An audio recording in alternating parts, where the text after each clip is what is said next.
Domestic violence in Australia. 1 in 3 Australian women will experience some form of family violence in their lifetime. 1 in 5 Australian women will experience some form of sexual abuse. We know that family violence is the leading cause of death, disability and injury to Australian women aged between 16 and 44. But what do we know about queer domestic violence? Today we're going to hopefully shine a light on the dark side of the rainbow. Hi, welcome to the show. I'm Anthony Lekkas, and today we're talking about domestic violence. Matthew and Russ from my other closet, the Cabaret, thanks for chatting with me. Hey, Anthony. Nice to be here. Well, nice of you to come to our house and interview us Great. In our own lounge room. Exactly, right. Well, it's a lovely space. Well, we are going into your home. We're going to be going very closely into your home, and in particular your home, Russ, and the history of your relationship, previous relationship of yours, which out of that relationship emerged this cabaret show about domestic violence. Why do a cabaret show about domestic violence? It's a subject that there hasn't been a lot talked about. In fact, within our own community, the queer community, people tend to avoid the subject, and we felt that it was very important to expose the fact that people in queer relationships experience DV at pretty much the same rates.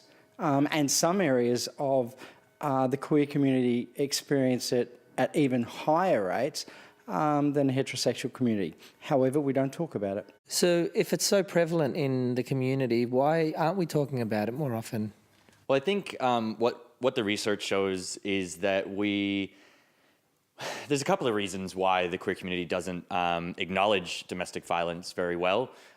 Because the dominant message is so often conflated with men's violence against women. We say domestic violence, and half the time in the community, in the general community, we actually mean men's violence against women, or we say men's violence against women when we're talking about bigger and broader concepts. And so I think that heteronormative dominant discourse makes it really hard for queer people to even recognize that DV is what they're experiencing when they're in the thick of it.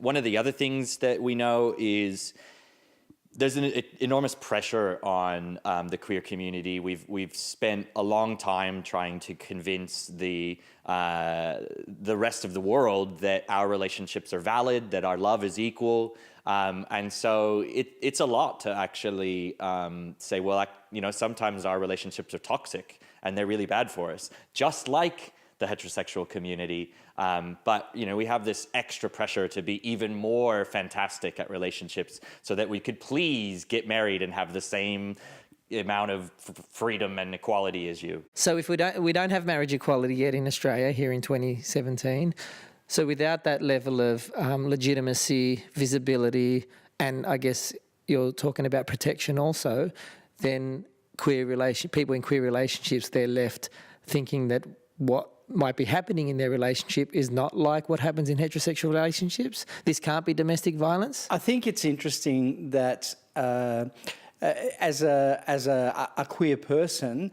what are your gauges?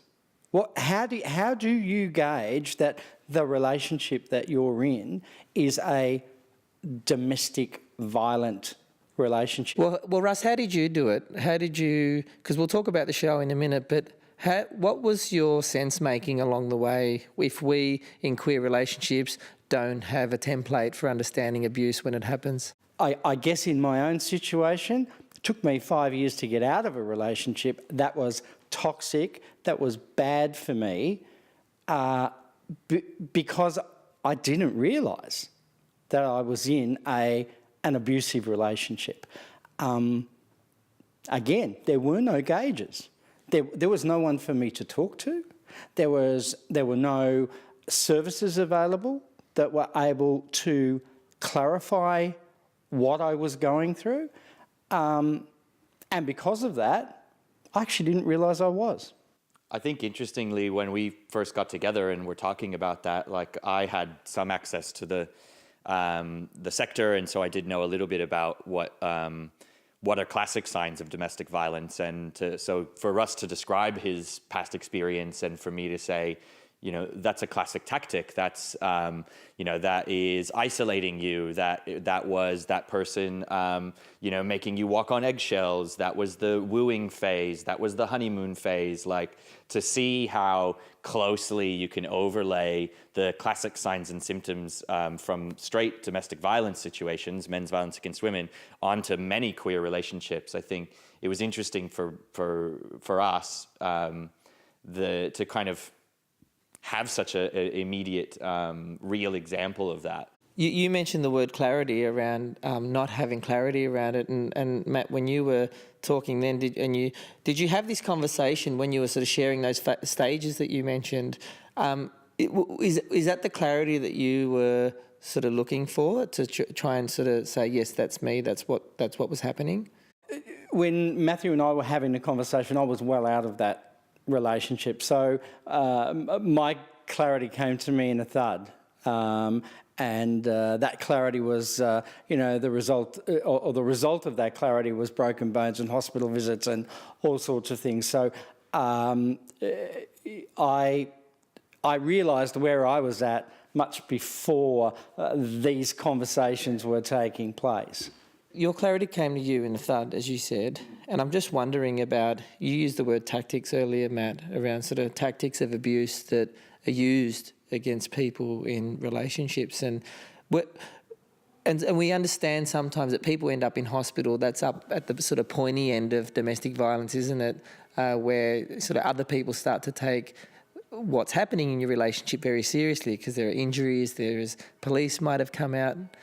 But what about sort of up the other end, sort of along the way, when you were sort of, was there a sense of, I'm not sure if this is domestic abuse, or was that just not something you considered because it just didn't exist in queer relationships, in our opinion? I never had the words. I never ever had the words. I knew in myself, I believed that there was something not quite right about this relationship that I was in. It didn't happen on day one. It was something that was progressive, and it crept up on me. What did you notice? What was the thing that crept up where you started to realise something's happening here? For me, it was very much a change of attitude, a change of the way in which I was being treated. It was, just little niggly things that were coming into this relationship that I had that, at the 6-month mark, culminated in a broken nose. And that was really, from my perspective, that was the beginning of the violence. The first 6 months probably were very much grooming me for what was about to come.